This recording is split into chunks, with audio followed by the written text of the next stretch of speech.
Okay, familia. Our feature was born in Los Ángeles, Califas. Yeah, that's right.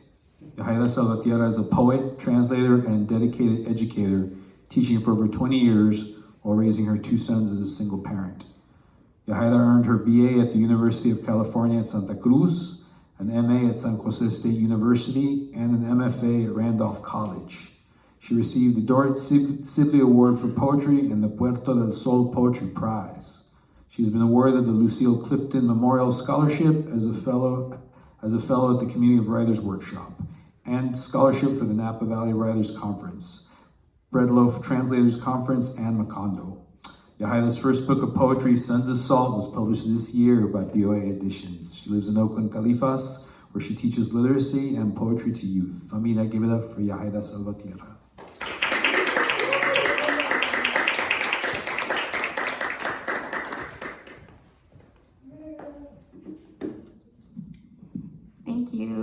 Thank you for having me. And I feel like every time I see you now, I think of like how I would always say, like, can you read my manuscript? And I never ring by, and then I find you, and then I would, and then it came out, so you now have it to read. Let's see. Yeah, this book came out a couple months ago, and it's been really interesting. I almost feel like, you know how sometimes, I mean, I wish I would have done this or would have had the, like, been able to do this in our, like, country, where you wait to give a child their name, you know, just to see what your child is like, and like their demeanor or energy. And I kind of feel like this book is kind of waiting, because I'm slowly coming into it and sharing it. So it kind of feels like that a little bit. So thank you for having me. I'm gonna read the first poem from the manuscript. I think it sets it up. From the book, that sets the tone for everything else that gets to come. Prologue. Brittling wood of my ribs, where are you stranded? I've been driving along Highway 1, windy roads, tall cypress trees off the coast of California, because somewhere along the coast between Point Reyes and farmlands riddled with cows and lavender-colored lupine, I was told there was a shipwreck on a beach or marsh, wood eaten by wind, expanding with water, wood rot, dried by sun and sea salt. Hijo mío, the story goes like this. When the ocean imagined you, it stretched a mighty wave, reached into my chest, and broke the strongest rib above my heart to build you. I am exposed above the heart, left on a shore unprotected. Seen as I was, sparrows filled the emptiness of me with a dome-like clay nest and laid their eggs. I watched as the shells cracked from the inside, how each chick took flight, none resembling you. Longing for your song, I called to the ocean to send a wave upon me, sea salt on a wound, the sea swelling near my ear.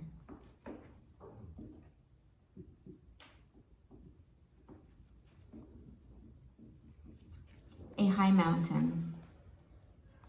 Plants and trees are deep green in bird flight. Vines have devoured an adobe shack nearby, and I am in devotion of an Andean condor's wingspan.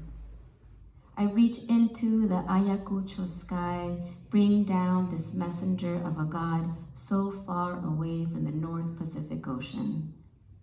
I place the condor in front of exposed adobe, order it to eat away an entrance. With a machete, I hack through vines in search of my father's shadow. The condor and I hear the scurry of something inside. It is a race now between this messenger and me. More experienced than I am at feeding off the decomposed, it reaches the shadow first. With its claws, it grabs the shadow by the shoulders. Smoky limbs hang like garments off a clothesline wire. The condor takes it back into the sky, and I am in search of my father's shadow, far away from the ocean.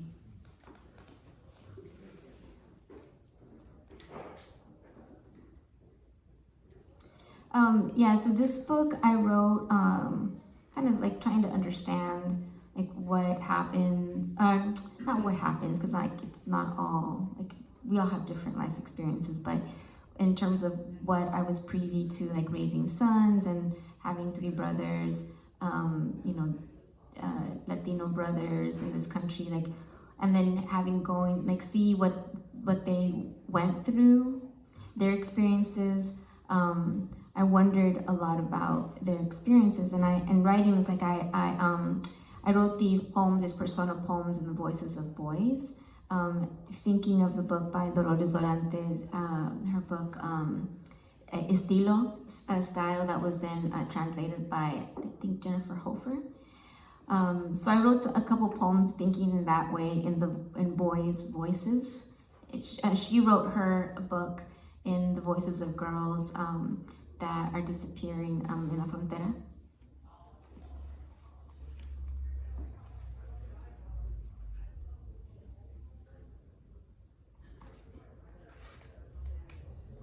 City of Babel. When our brothers' shadows say climb, we climb.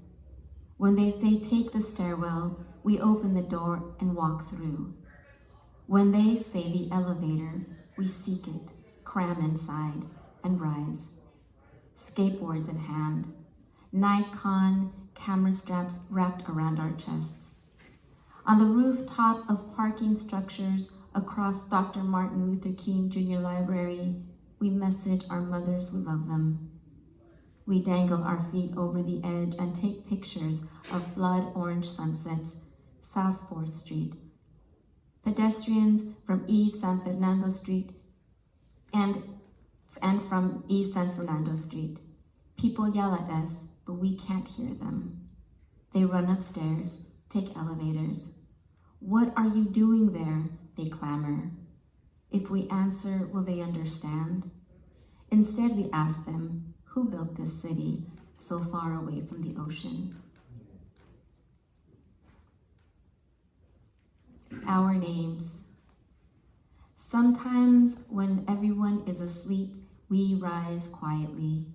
We open our windows, remove screens, bike, skateboard, right into the night. We meet in alleyways behind industrial buildings on Commercial Street, beneath underpasses along Highway 101. Tonight, our supreme backpacks are our shadows. Tonight, Krylon, spray paint, an extension of an arm. We are echoes passing through tunnels near the Children's Discovery Museum by the Guadalupe River. We are sycamore tree roots eating through dirt, breaking through concrete. All we want is the quietude of dignity and our own names. Whatever beauty exists for us too. Coast redwoods, wet sand, elephant seal pups, December winds, sea oat grass, Orion. Whatever beauty exists also exists in our names. De la Torre, Cabrera, Salvatierra.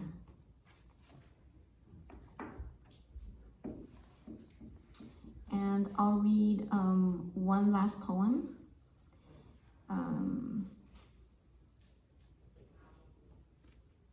I also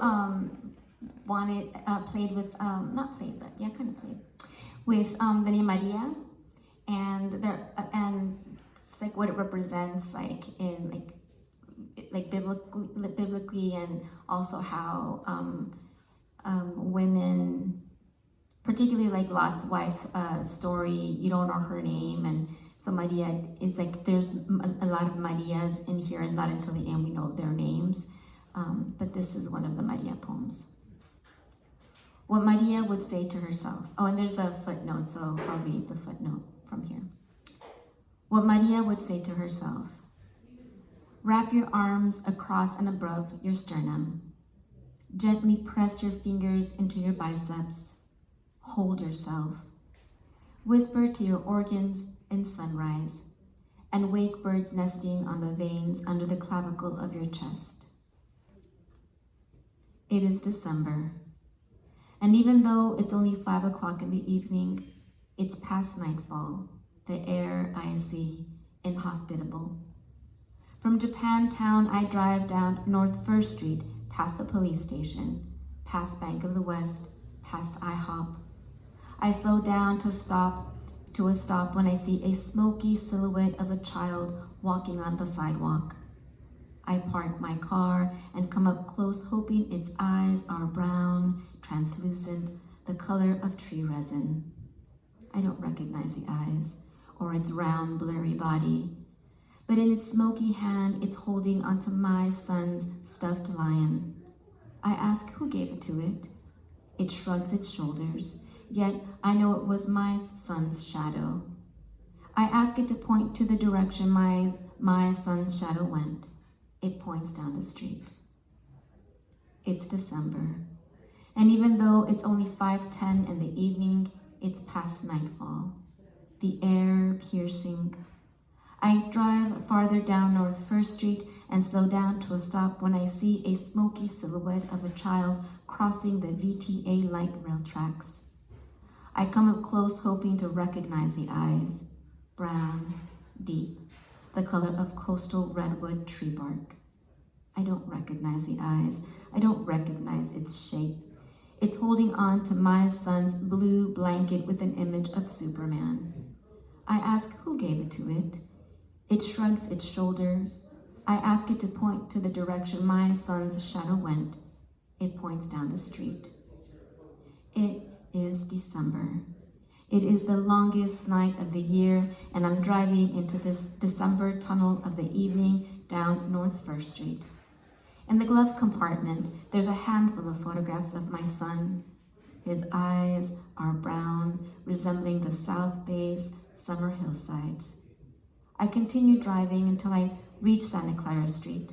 I turn left, then left again on North 11th Street.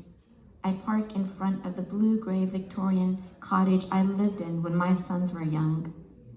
As I walk up the driveway, stepping on the gravel sounds like a child crunching on Cheerios. I knock on the door. I show the tenants the photographs. I ask if my son's shadow had come by. When their heads shake from side to side, another bird inside of me buries its beak into its feathers and silences its song.